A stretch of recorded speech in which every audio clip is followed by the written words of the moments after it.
Oh, it's too late. I need more sleep. Anyway, my name is Representative Gary Hopper, and you are watching Rock, Paper, Hand Grenades. And my guest this evening is from Liberty House. Keith Howard is the director of. And so I wanted to have him on and talk about what Liberty House is and what they do, and I know it's a place to help. You tell me what it is. I will. So, Gary, thank you for having me on. Liberty House is a transitional living facility for formerly homeless veterans. So we've got room for 10 folks. Right now it's all men, but we have had women in the past. So 10 vets who have been homeless, who now are working to get back into the mainstream of life. In addition to housing those 10 vets, though, we also feed and clothe about 100 people a week who come to us from the streets, both veterans and non-veterans. So what happens is we've got huge bodies of support all over New Hampshire and all over northern New England, people giving us food, giving us clothing. We sort through it, and then we distribute it. And the guys who live in the house, while they're looking for work, while they're going to initial AA meetings or NA meetings, are also taking care of all the customers who come in who need food and clothing. So from the minute a man comes to us, whether it be directly from the streets, prison or jail, or some kind of rehab center, he is immediately put to work helping people who are still on the streets. Okay. I was told, and this is probably off subject because that's all I do is off subject. I hear this. Are these voices in my head bothering you? No, they're very quiet as far as I'm concerned. I heard that one reason that veterans tend to be homeless is because they become accustomed to being outside, and so like for a normal, or not normal, but for the average human being stuck outside other than camping for a weekend would be overwhelming. Right. But for a veteran, they've spent months months out in the wild living, and so it's not as big a deal to them. So they're almost more comfortable, not more comfortable, but that's why there is a disproportionate number of vets, so one reason. I can speak to that from my own experience, Okay. Gary.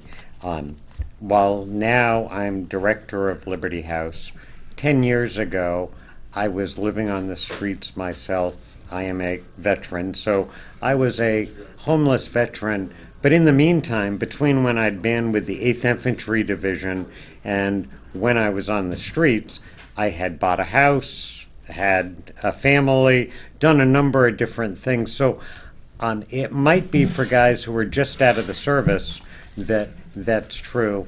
For me, it was much more about my love of alcohol than it was about my love of the outdoors.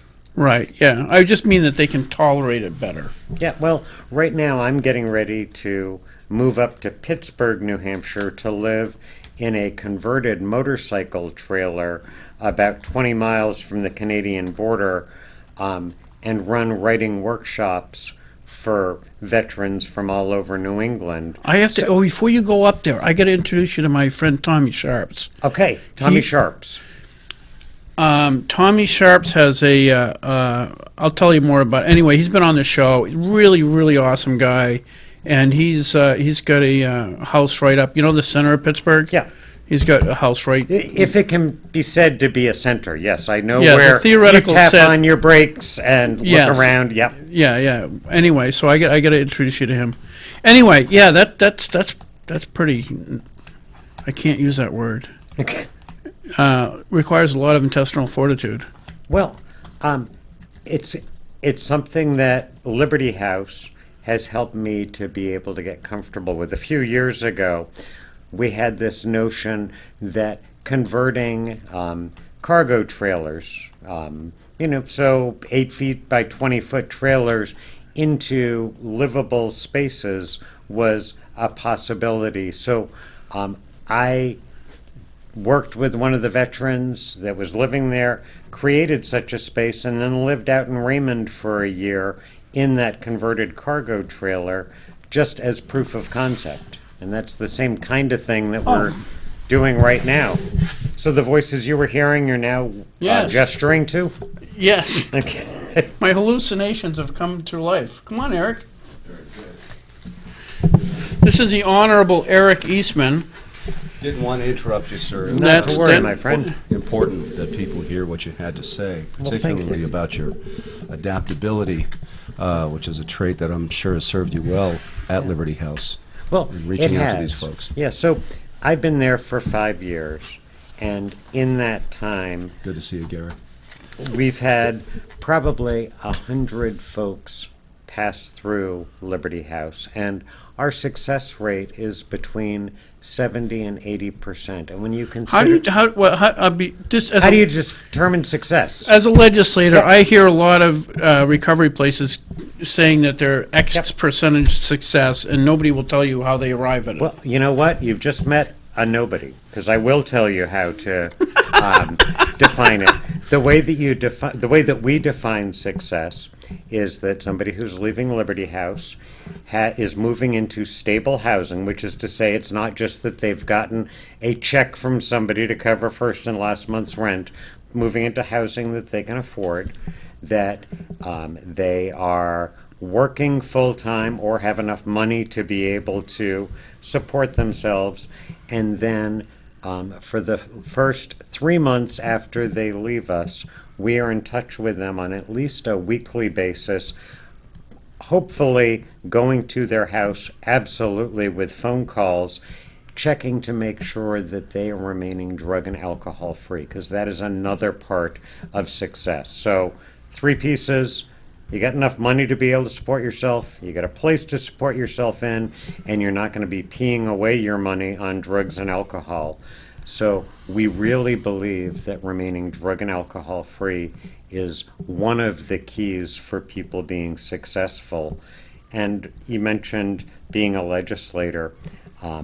Liberty House took a pretty gutsy stand about a year and a half ago. We had received about 15% of our annual budget from HUD, Housing and Urban Development, federal Right. program.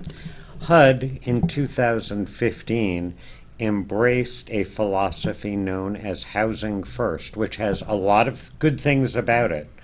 But from our perspective, the downfall was that under Housing First, any organization receiving HUD funds has to allow its residents to continue to use drugs and alcohol. Wait. No. What? Cross my heart, hope to No, die, I- and I will give you the rationale that's used in the literature. No, wait. for it. I just want to clarify this. Okay, so you're telling me that that's the federal government, HUD is federal. Yeah. The federal government And still says that if you provide housing, you have to allow somebody to use to drugs and continue to use drugs and heroin and whatever. drugs and alcohol. Yep. I'm really looking forward to this Wow. rationale. Okay, so Oh, gosh. the this is- rationale is, and I happen to think that it's pious nonsense. Before I give it to you, I think it's a pile of Manure. manure. Thank you.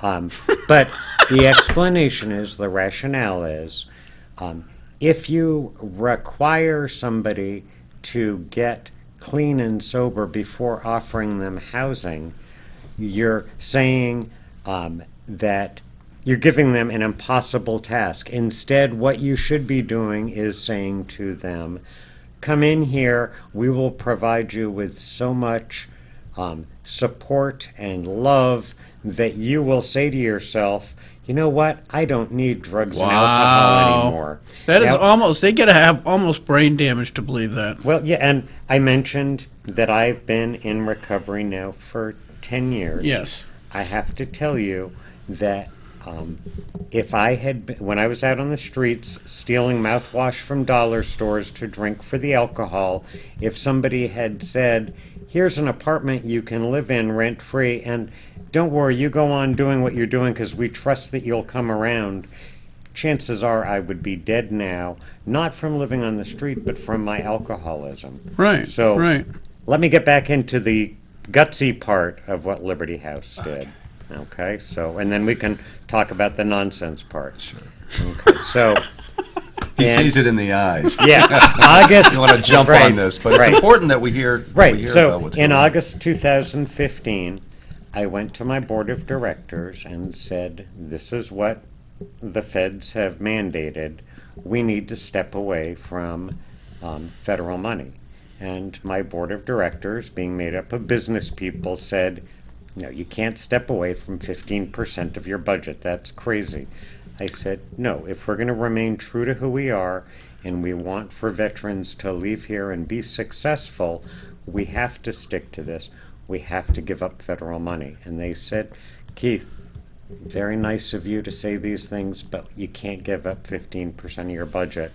I then called their bluff and said, I believe in the people of the state of New Hampshire and the people of New England and the people of the United States enough so that if we step away from federal money, let people know why we've done what we've done, that our donations will more than cover the amount of federal money we've left on the table. And I believe this so strongly, I'm willing to take a 50% pay cut until it happens.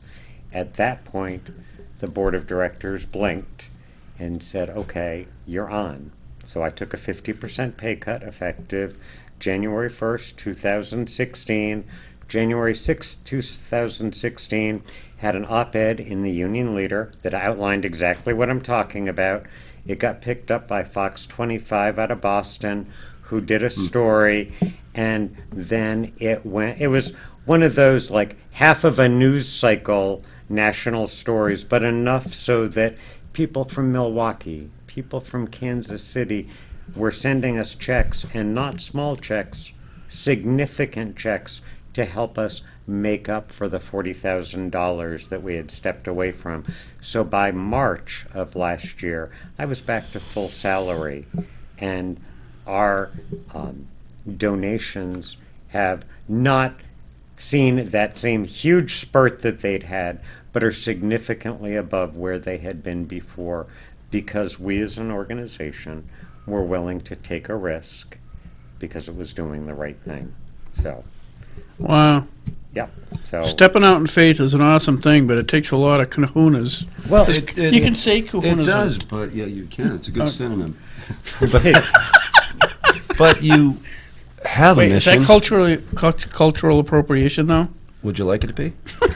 Because I think your ratings will go right up. They'll Good. skyrocket. Then it is. What you did do though is that you put feet to your to your words, to your mission statement, I imagine. Yeah. And you said, look, if this is our mission statement, we got to live it. Yep. And if we can't live it, then we got to change our mission. We got to get real. Right.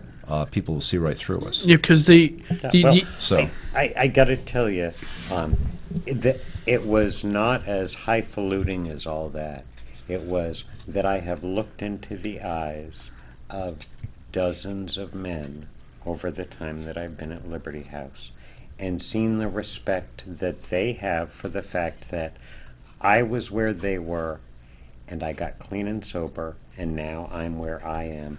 And knowing that there were more than a couple of handfuls of those men who, if they had been allowed to use when the going got tough, they would now be statistics. And instead, we've got folks who are working full-time, people who own businesses. Just today, I had stop in my office a 70-year-old guy that was with us just over a year ago.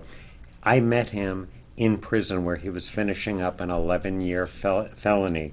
He's now working full-time. I don't want to blow his anonymity by saying That's what fine. field it's in, Yeah. Yep. but he is working full-time as a consultant. He just bought a house. And so you're talking about a 70-year-old, and he didn't have money. It's not like he had robbed a bank and hidden the money away. He has made the money in the past year so that he's now seen as a good enough credit risk. And it's because he came to Liberty House where he knew that he was going to be held to standards and that he was going to be rewarded not with give outs or handouts of any kind, but instead with the respect of having other men look him in the eye. So I can get real preachy here. You asked me about my religious background. I can get real preachy, so be careful. Well, the thing is, if you've got, you say it houses 10 people at a time. 10 people at a time. Yep. May I ask I want to ask Wait, a question. let me just give him 2 All right, seconds. 2 seconds. So, for people who don't understand, if the HUD rule went through, the difficulty with Joe Schmo in room A and Bob in room B, he's in room A, I'm just trying to hold on, I'm trying to stay off the stuff, whatever it is, Yeah. okay? I'm trying to stay off. And all of a sudden some pot smoke wafts over into his room, or he sees a bottle on the, it would be Herculean to try to overcome that. You would just have 10 people relapsing Right. all the time. And what we've got, honestly, is twice as bad as that because we've got 5 double rooms. So it's not just in the next room. It's right It is there. sharing a bunk bed with another guy. So, yes, there would be an empty half pint of vodka sitting there next to you that your roomie had left when you're trying to get sober. So that's the common denominators. Everybody shares a substance reliance. Not everybody, but a good 2/3 of the folks who are with us have a history. So about 1/3 of the folks who come to us directly from the streets. They have been sleeping down by the river, Sure. sleeping out in the woods, couch surfing, and just ran out of waves of couches to be able to sleep on. So about 1/3 from there. About 1/3 come to us directly from jail or prison.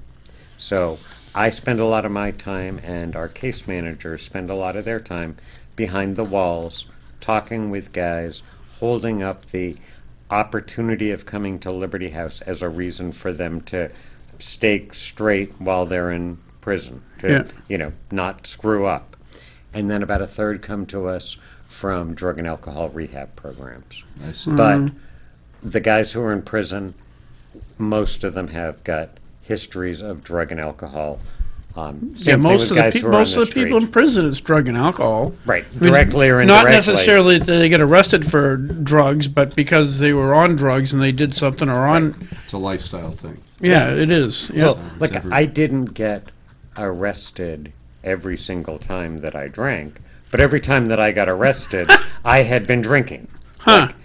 Sure. There could be a common denominator. Yeah, there's a correlation of some kind, and Sounds it's to me like there is. it's a funny thing. Since I stopped drinking, as further evidence, I haven't been arrested. Huh. But Imagine that. That is just a shocker. yeah, with my style of recovery, and I choose to keep things kind of private, but with my style of recovery, it's not just about quitting drinking or drugging. It's about changing the kind of person that you're going to be. And this is just a quick little sidebar. Back when I was drinking, I didn't think anything about littering. If I was in a car and there was trash there, throw it out the window. Since I got sober, I don't litter anymore, which seems like a small thing, but it's really an indication of deeper things going on, so that I'm not doing the kinds of things that you get arrested for now that I'm not drinking. Right. I noticed that since I quit drinking, I have had 0 guns pointed at me. Yep. Really? Yeah. Yeah. There might be a correlation. It might be. Yeah. So you have stared down the barrel a lot of times. A few. Yeah. Wow. And 45s are a lot bigger. They look a lot bigger you're when you're looking at looking right at them. at the business end, yeah. Yeah. And I've noticed that when I get pulled over by a cop now, I assume that I have a tail light out. Yeah. Just one of those funny things. And my fight or flight instincts don't go in. It's like, hey officer, what's the problem? So Yeah. but you had a question that you were waiting to I ask. certainly did. I just I wanted to let that play out because I thought we were hearing some important stuff. But Liberty House is obviously an invaluable resource here in the state. There's one in Manchester, of Right. course, and there's other facilities that have different recovery models, I know, elsewhere in the state. But Liberty is a real standout, specifically because it caters to vets. Right. What is your average term of residency at 3 Liberty to 6 House? months. 3 to 6 months. Yep. And the recidivism rate, for those of So people coming back people after coming back, thank you. Yeah, very small, very small, and that's partially a result of the fact that if people have gone through Liberty House and then relapse and end up homeless again, typically, and I hate to say it, typically, they give up hope. Like right now, I have in my office at Liberty House the ashes of a former resident, a guy named Chuck, who lived with us 4 years ago, and that was the last time that he was clean, sober, happy, and he had completely alienated everybody in his life before coming to Liberty House. And so when he needed to have a next of kin, he asked me to be his next of kin. Sure. Left Liberty House, just couldn't do it. Couldn't stay sober. Ended up drifting from place to place, and I, as his next of kin, every few months would get a phone call from some hospital, from some landlord, from the police, that he'd gotten into some kind of jam. Finally, this past February, Chuck was living in a boarding house up on Lowell Street, so a block from here, like diagonally across from the Red Arrow Diner. Got a phone call that he hadn't been seen in a little bit, so went over.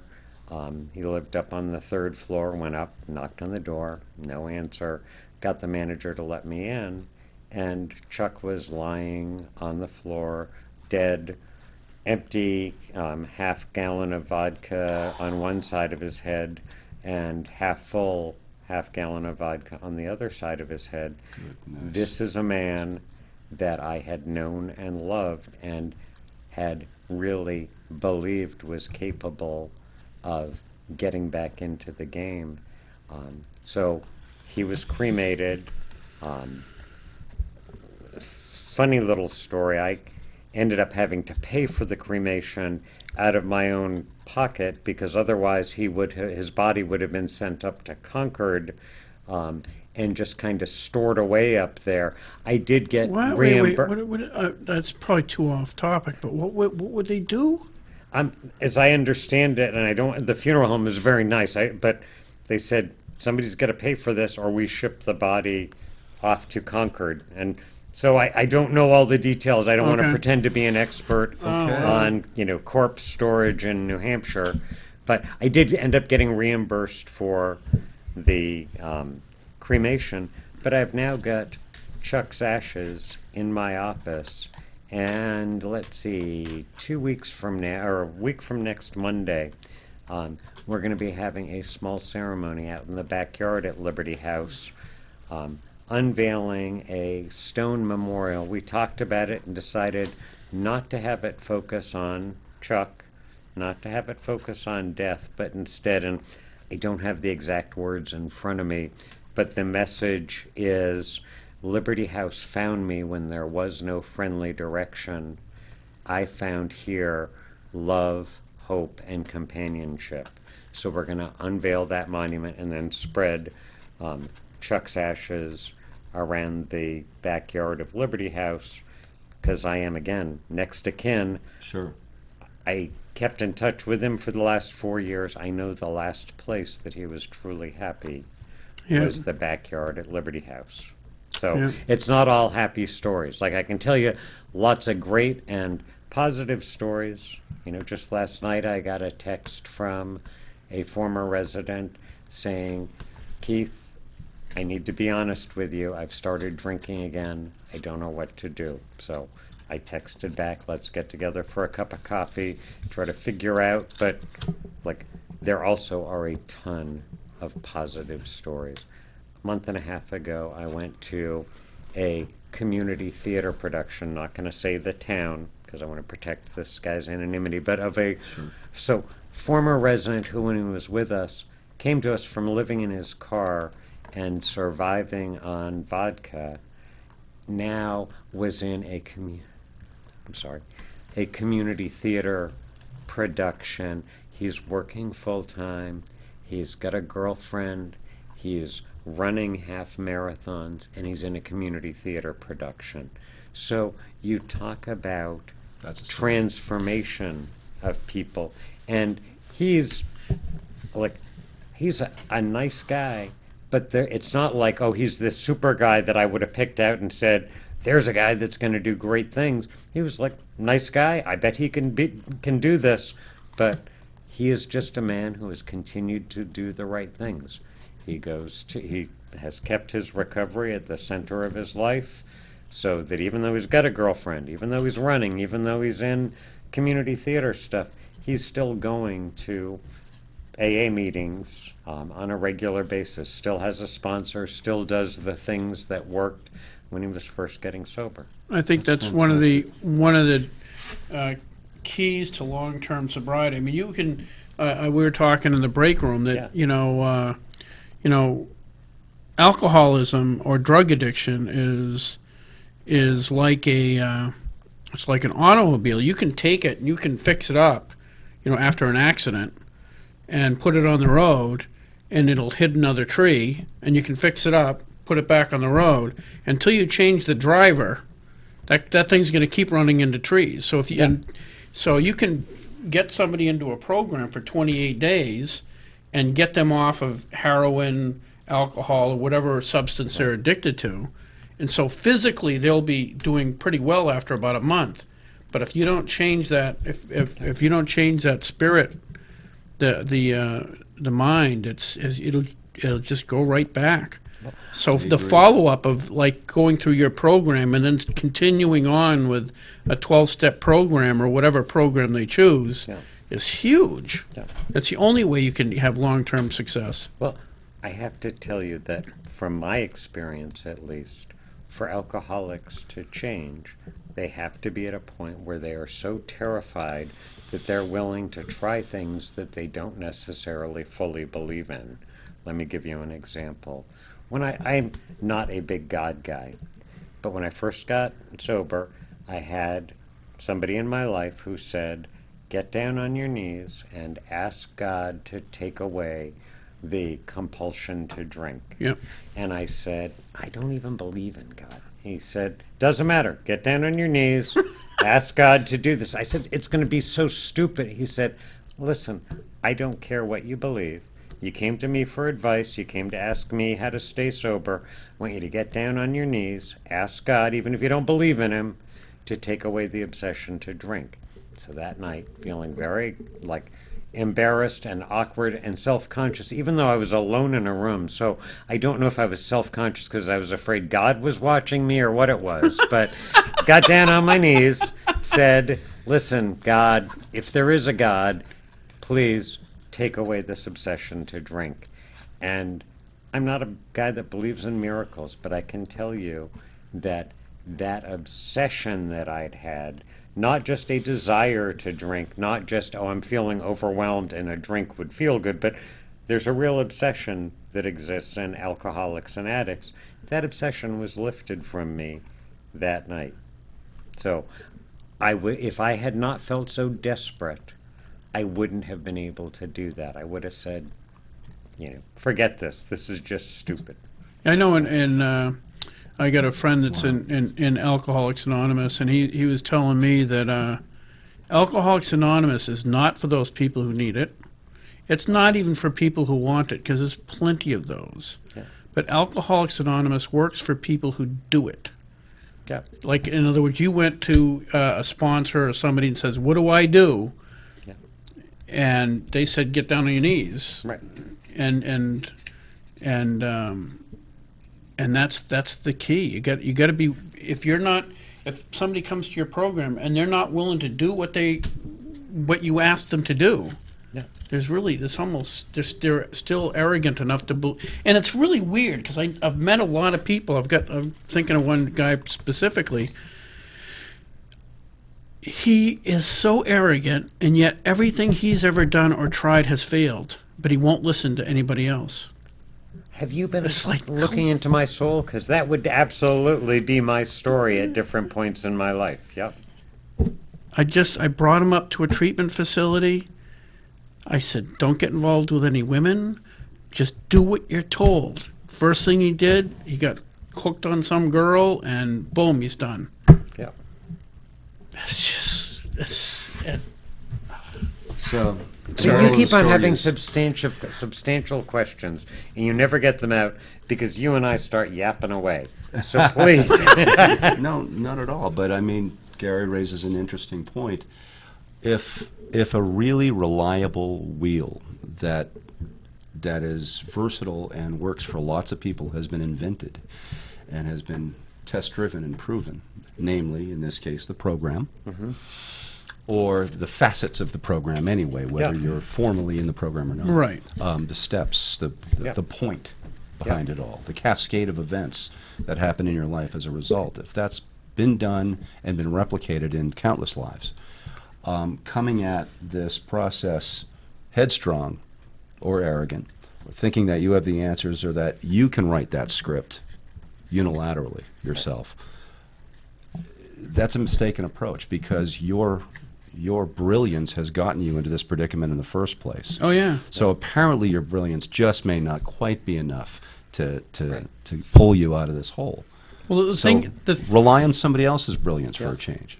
Is that a fair statement? That is a fair statement, and I would just counter that with, yeah, butness is one of the hallmarks of an alcoholic, and yeah, but yeah, but Yeah, but- you, yeah, yeah, but- yeah, yeah, you but don't know you what I've been through. right? And there's a phrase among alcoholics called terminal uniqueness, where you believe that you are unique, that, I understand, I'm really glad that works for you, but I'm different, and you will end up dying because of that difference. There's another phrase that gets thrown around, which is, it's from a Firesign Theater album from a long time ago. Great group. Yeah, we're all bozos on this bus. Right. And that the recognition that I don't have to drive the universe. I don't have to drive everybody around me. I can just be one of the bozos on the bus who is along for the ride. It's really hard for us as alcoholics to give up that control and to trust other folks. And one of the folks that I know who's got really remarkable long-term sobriety doesn't believe in God, except that he believes that his trusted friends are the voice of God. And so when he sits down with his trusted friends and lays out an idea, he believes that when they tell him, you are effing crazy, that is the voice of God telling him that he is effing crazy. Right. And there is something to that if you've got people that you trust, people that you know have your long-term best interest at heart, because I've got this bumbling short-term focus that just makes me want what I want and want it now because I want it now. Sure. My friends care about me longer term. When you're telling your buddy, stay away from women for the first X amount of time while you're focusing on your recovery, you've got his long-term interest at heart. He's focused on, what do I want? Oh, I want a woman. There's a woman right there, and that'll make me not have to focus on my real issues. Right. Yeah, it's Now, what do we do to help? What do we as just citizens or legislators or what have you do to help replicate a facility like Liberty House in other places, not just in the state but anywhere? Mm-hmm. What can we just folks do to contribute to that outcome? Because clearly it's got a success record that's invaluable to the veteran community. Yeah. Well, and What do we do? this is an issue that we've gone round and around about at Liberty House, and I can speak for myself, which is not to say speaking for all of Liberty House, but for myself, I think the solution lies in other small, intimate communities, the same way that we have a small, intimate community. We have managed to salt away a nice emergency fund that could become a capital fund for building a new building. And my recommendation is always, let's look at Concord, let's look at Keene, let's look at Portsmouth, let's look at the communities in our state Nashua. that are well, Nashua does have, even though the places in Nashua all exist under Housing First. There are places. Harbor Homes has Harbor a couple of Homes is great, places. yeah. Yep. So, but look at the communities that are not being served at all. Oh, Like, there is nothing in Concord, to my knowledge, specifically for vets. There is nothing, to my knowledge, in Keene specifically for vets. Nothing in Portsmouth, Dover, Rochester specifically for vets. So what it really takes is somebody in those communities having a heart and saying, this is what matters to me. And let me tell you the story of how Liberty House came to be. It starts back in the 1930s. There was a fellow by the name of Harold Paxosa, who grew up here in town, grew up at 75 West Baker Street. And in 1942, when World War II was raging, he graduated high school and joined the Army, then got on a troop ship bound from New York to England to go and fight against those Germans. That ship was sunk off the coast of Greenland in February of 1943. And so you've got a kid who's 18 years old, goes off, gets trained, gets on a boat, goes out, dies in the icy waters. February 3rd, 1943, he gets sunk. But leaving behind his kid sister, Annette, back here in town, living at 75 West Baker Street. And Annette, devastated by her brother's death, she grows up, she gets married, doesn't have kids herself, inherits her parents' home, and when she died back in 1989, she left the property at 75 West Baker Street in trust to be used to help veterans who were down on their luck. So that's one part of her will, of her trust. The second part is that a monument to her brother be maintained in the backyard. So right now we do have a Harold Paxosa monument in the backyard that will always stand there. And then for the past 2 years, on February 3rd, we've had remembrance services for Harold and for Annette and for all of the people that couldn't quite make it at Liberty House. So we go to Blessed Sacrament, which is nice enough to let us use their sanctuary, and then have a service of remembrance for those folks. And I've got a longer term kind of political plan, which is February 3rd happens to be right in presidential primary season. So my hope is that by 2020, the Harold Paxosa memorial services will have grown enough that any presidential candidate will be ashamed to not show up, both Right. Democrat and Republican. And that is one problem that we've had at Liberty House is, and I'm not here to bash either party at all, but we've had a lot of Republican presidential candidates show up. We've not had any Democratic candidates at all, not just the two presidential candidates, but it has been, like Kelly Ayotte was a huge supporter of ours.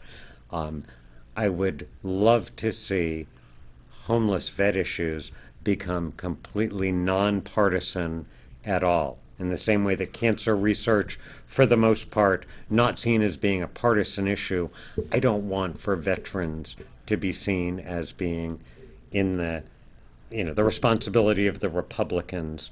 It needs to be that everybody who is living in freedom because of the risk that veterans have taken in raising hands and saying, I'm willing to die for you, that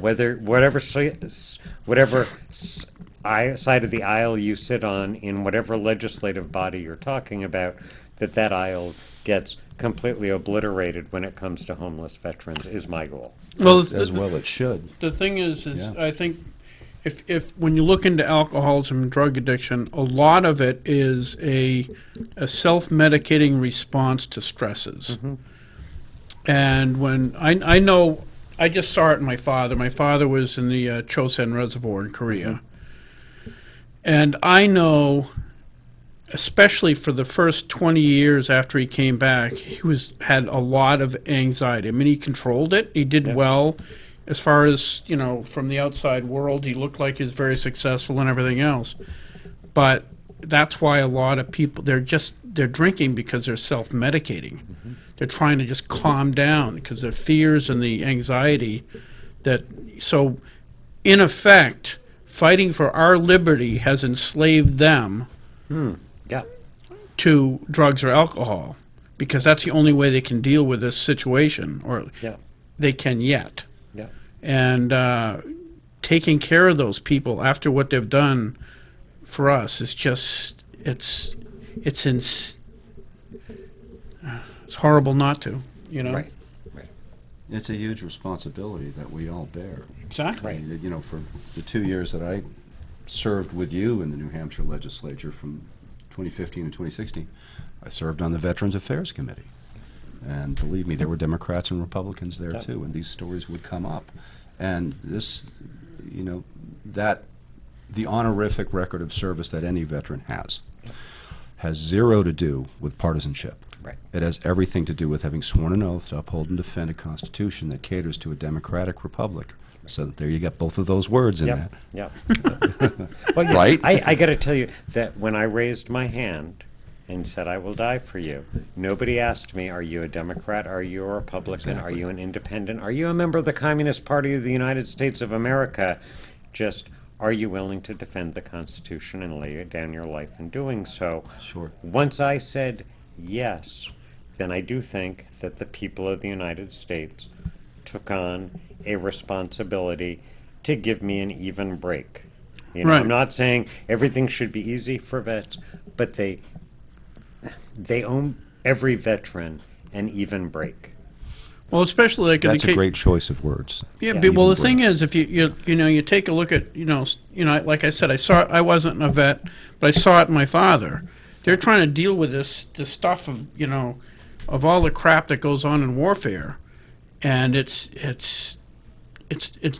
they need. I mean, the veterans that do well after war actually communicate a lot with other veterans and actually talk about it, because a lot of I know veterans who can't talk about what happened because they could get put in jail.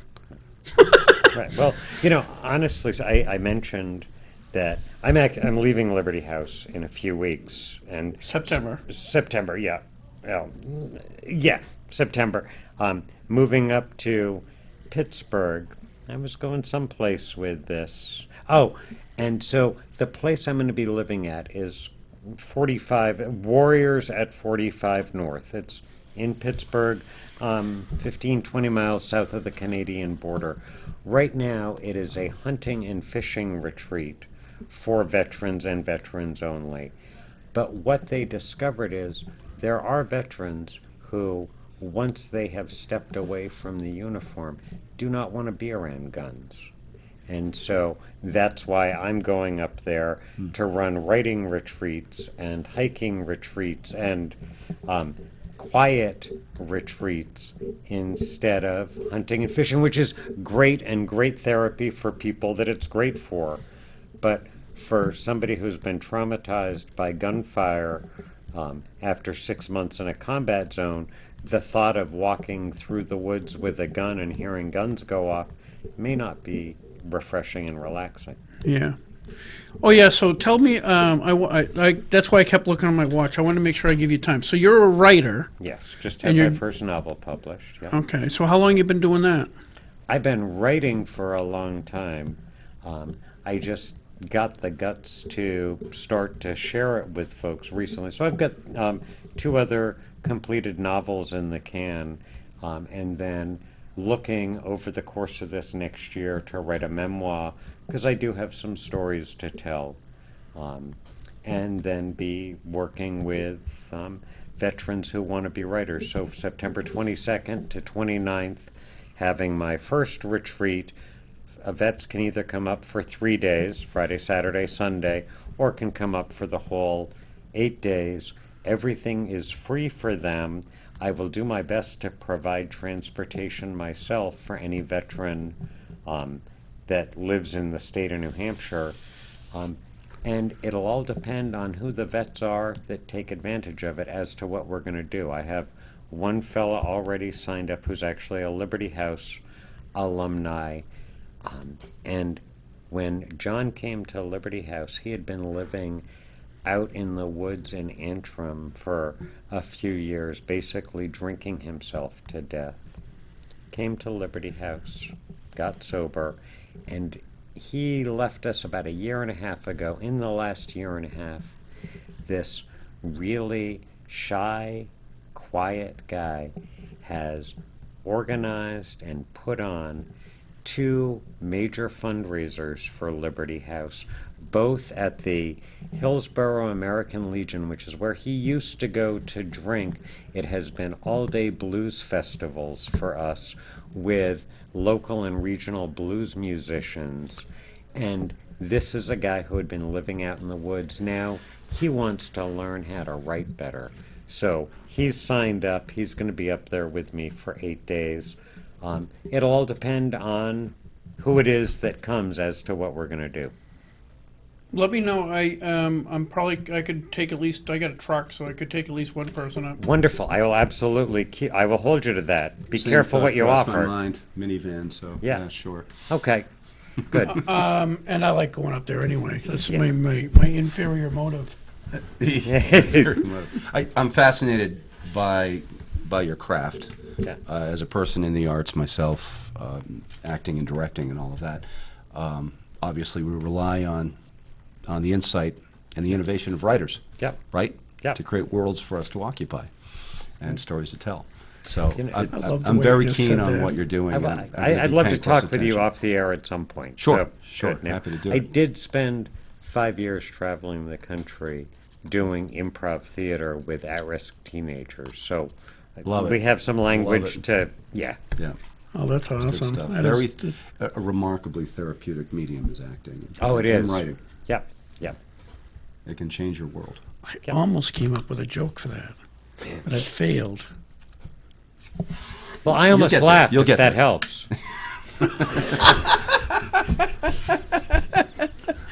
That is awesome what you're doing, and I'm really glad we got you on to talk about Yeah. Liberty House because So I It's just- would like to get another commitment from you. I've already gotten a commitment that you're going to drive folks up if need be. I said a folk. Okay, only a have- folk. You will drive I'm a saying lots of folks. Okay, but can I get a commitment from you that when my successor, Jeff Nelson, comes on as director of Liberty House, that you will have him on the show? Like, give him a month or so to get Good. his feet wet. Yeah. But I'd really As long as he contacts me, because I'll forget. Okay, then I will let him know to give you a call. But I would like to give him a chance to get known in the community, because I've been here for 5 years, and a lot of really good things have happened. I know that under Jeff, other good things are going to happen. I'd just like him to meet folks that can help him to help make those things happen. Yeah, no, it's Good that. idea. Yeah, more than welcome. Because like Liberty House and things like that, they're not a person; they're an idea. Right. Yep. And we need more of it. We need more help out there. We do. It's got to be duplicatable. I'm sure it is. And each community Yeah. has got its own complexion, its own personality. And so they're going to come at it slightly differently. Right. But, I mean, if it's a working model, then Yeah, and it is a working model, but it's all about community. It's about having a small community. I mentioned that, I was homeless, and when I first got off the streets, I lived in a veterans program, rather not say where, but at that program, in order to talk with for a resident to talk with a staff person, you'd need to go and knock on a big glass wall to get somebody's attention. have them come. They would then grant you an audience and then go back to their offices. And there was never a time where I felt like I was talking to somebody in an I-thou way, so that Jack it's two Nicholson? human beings. Was But Jack Nichols in there with you? I'm Yeah, not. kidding. Nurse Ratched. Okay. And Nurse Ratchet? Okay, sorry, didn't pick up the reference right away. But that is one of the things that Liberty House has accomplished, is that every relationship is eyeball to eyeball, human to human. It's not staff looking down on residents. It's not residents needing to, beseech staff for things. We are all human beings. We're all bozos on that bus, trying to make things work. That is one reason, one of the key reasons why things like Alcoholics Anonymous work, Yep. is because if you get to a big facility, let's take your facility, and now you have 100 beds.